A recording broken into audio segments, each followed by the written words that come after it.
It's Patrick Hutzel from intensivecarehotline.com with another quick tip for families in intensive care. So we had an email from a reader who says, I agreed for my husband to be taken off life support about 12 months ago. Now I feel like I agreed to murder him. I was pressured at the time and I was in no way to make an informed decision. And the reader just left it there. Now, like I say over and over again, this is very disturbing, but it's unfortunately also the reality of what's happening in intensive care. Because the biggest challenge for families in intensive care is that they simply don't know what they don't know. I can't stress it enough. They don't know what to look for. They don't know what questions to ask. They don't know their rights, and they don't know how to manage doctors and nurses in intensive care. So we are presented with similar scenarios every day when we talk to our clients all over the world.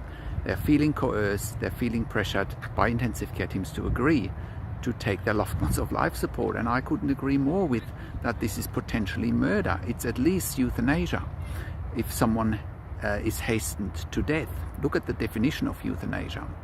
Now, also, no one can force you to sign off on your husband being killed. No one can force you. You have rights.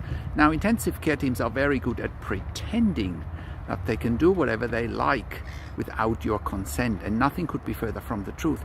End-of-life decision-making does not happen in a vacuum. End-of-life happens around laws, policies, procedures. How can end-of-life not happen within a framework? Now, again, intensive care teams are very good at pretending end-of-life decision-making happens in a vacuum. I mean, that's like the Wild West.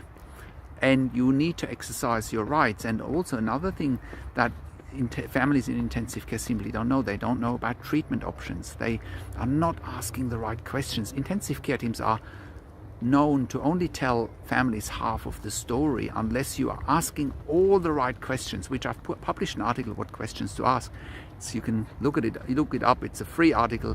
I've made a long video about it, what questions to ask. Unless you're asking the right questions, you will be fighting an uphill battle, and you can never take what intensive care teams say at face value, because they have their own hidden agenda, such as emptying beds as quickly as possible, such as freeing up staff, such as maximizing revenue, such as maximizing profits, prioritizing potentially clinical research over some patients that are not participating in clinical research. There is so much happening in intensive care behind the scenes that if you don't have a handle on this, you will regret one of the biggest decisions you need to make in your life. Like this lady says in this situation, she feels like she's been coerced to murder her husband. Not my words, her words. And that she felt like in hindsight she was not in a situation where she was able to make an informed decision. Well, this is our whole purpose here at intensivecarehotline.com. Get peace of mind. Make informed decisions, have control, power and influence. And this lady has given it all away on a platter, and it cost her husband's life. Another recommendation we always make is you got to make decisions today by projecting yourself 12 months out. Would you regret it? That is one of the most important questions you need to ask yourself, and you need to answer yourself honestly, not out of emotion, but by projecting yourself 12 months out. And this is exactly what's happening with this lady. She's now 12 months later having big regrets, and now it's too late. Her husband has gone. Now, if someone's life in intensive care is hanging at a thread, right? There's nothing lost by trying to save the life. There's no rush in talking about end of life. What's the hurry? You have to ask yourself, why are intensive care teams so pushy and try to take people off life support? Why? What's the hurry? What's the hurry in killing people? You have to answer that question for yourself. I've given you enough information here at intensivecarehotline.com to come to your own conclusions. You got to question everything. So that is my quick tip for today. And what we can do for this lady in particular, we can, for example, look at the medical records, and we will find out very quickly whether there was medical negligence, whether information has been withheld. We'll find that out by a medical record review.